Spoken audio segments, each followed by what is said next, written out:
In the field of geology,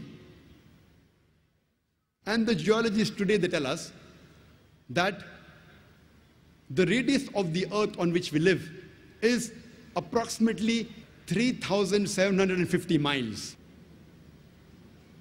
And the deeper layers, they are hot and fluid. It cannot sustain life. And as you keep on going superficially, it keeps on getting cooler. And the superficial crust on which we live, it is hardly less than 30 miles in thickness. And the geologists, they tell us there are high possibilities that this superficial crust on which we live, it can shake.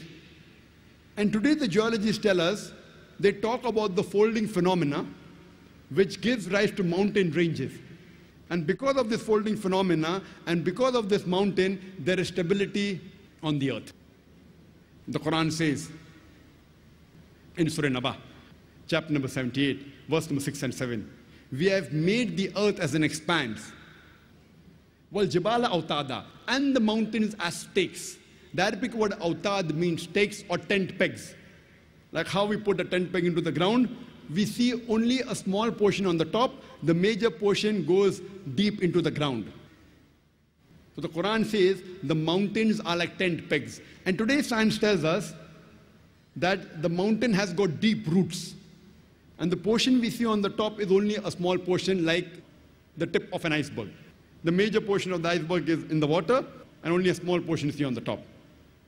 And science tells us that the mountains are put firmly on the earth. And Quran gives this message 14 years ago. In Surah Naziat, chapter number 79, verse number 32.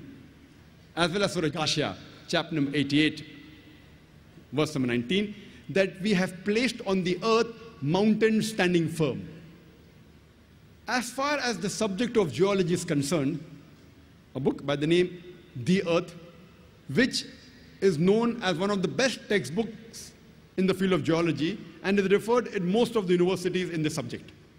And one of its authors, his name is Frank Press, who was the president of the Academy of Sciences of USA earlier, and was also the advisor to the ex-president of USA, Jimmy Carter. And he writes in this book, and he draws the mountain and shows that the mountain has got deep roots in the shape of wedge shape. And he shows that the mountain that is seen above the surface of the earth is only a small portion. The major portion has got deep roots. And he writes in this book that it is due to the mountain which prevents the earth from shaking.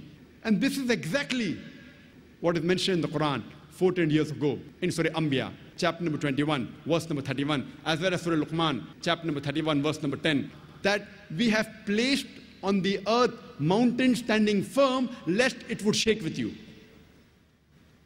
The Quran specifically mentions that the function of the mountain is to prevent the earth from shaking, which we have come to know recently. In the field of hydrology, we learn about the water cycle in the school. The water cycle of what we learn in the school was first described in 1580 by Sir Bernard Palissy. And we learned in school that the water evaporates from the ocean, it forms into clouds, the clouds move, they rise, they condense, and the water falls and flows back into the ocean, and the water cycle is completed. Previously, in 7th century BC, Thales of Miletus, he said it was the spray of the ocean which was picked up by the winds which fell into the interior as rain. People did not know how did the rain fall. So in 7th century, Thales of Miletus, he said it was the spray of the ocean which was picked up by the winds and fell into the interior as rain. People did not know from where did the underground water come. And people believed, even in the time of Plato, that when the water fell, this water flowed by a secret passage into the ocean called as Tartarus. People did not know from where did the underground water come. So they thought it was the pressure of the winds on the water which forced the water into the interior. And even till as late as 17th century, people and great thinkers like Descartes believed in this theory. Even in 19th century, people believed in the Aristotle's theory that the water evaporated from the earth and cooled in mountain caverns which fed the springs. Today we know that the underground water is due to the seepage of the rainwater. And Allah says in the Quran, in Surah Zumar, chapter number 39, verse number 21, "Seest not thou that it is Allah subhanahu wa ta'ala who sends down water from the sky and causes it to soak in the grounds, causes springs in the ground, and then causes sown field of various colors to grow." Quran mentions in Surah Rum, chapter number 30, verse number 24. It is Allah who sends down water from the sky and then gives life to the earth after it is dead. The Quran says in Surah Mu'minun, chapter number 23, verse number 18, it is we who send down water from the sky, and we can store it, and we can even drain it easily. The Quran says in Surah Hijr, chapter number 15, verse number 22, that we cause fecundating winds. The Arabic word used is lawaki, which is the plural of laqaha, coming from laki, which means to fecundate, which means to impregnate. We cause fecundating winds. We cause winds to impregnate, and then the water falls from the sky.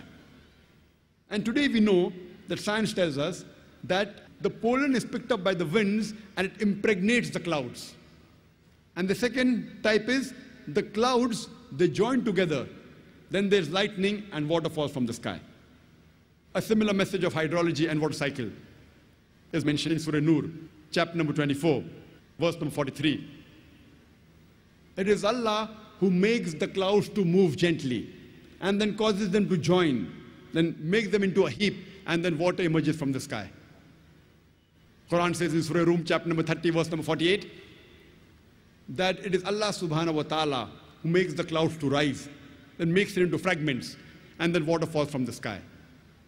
The Quran speaks about the water cycle in great detail.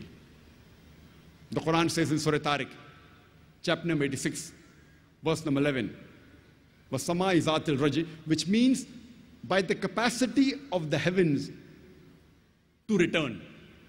Besides the sky or the heavens acting like a protected ceiling, besides reflecting all the unwanted dangerous rays back into the space, it also returns back the water evaporation. What the water evaporates from the ocean, the sky, it sends it back onto the earth. And the Quran says in Surah Nur, chapter number 24, verse number 43, that we cause water to fall from the sky, from mountains of clouds. And when we are traveling in an aeroplane wasn't there 14 years back, and when we look at the clouds below, we see it is like mountain of wolves. The clouds, they appear as mountains.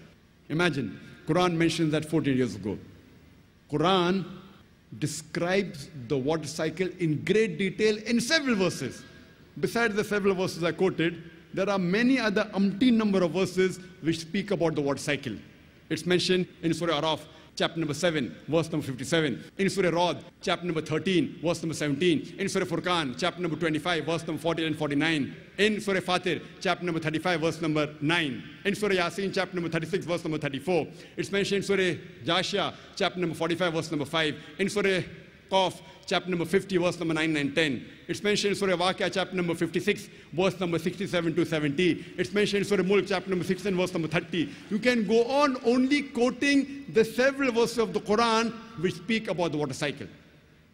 You can only give a talk on hydrology and water cycle in the Quran.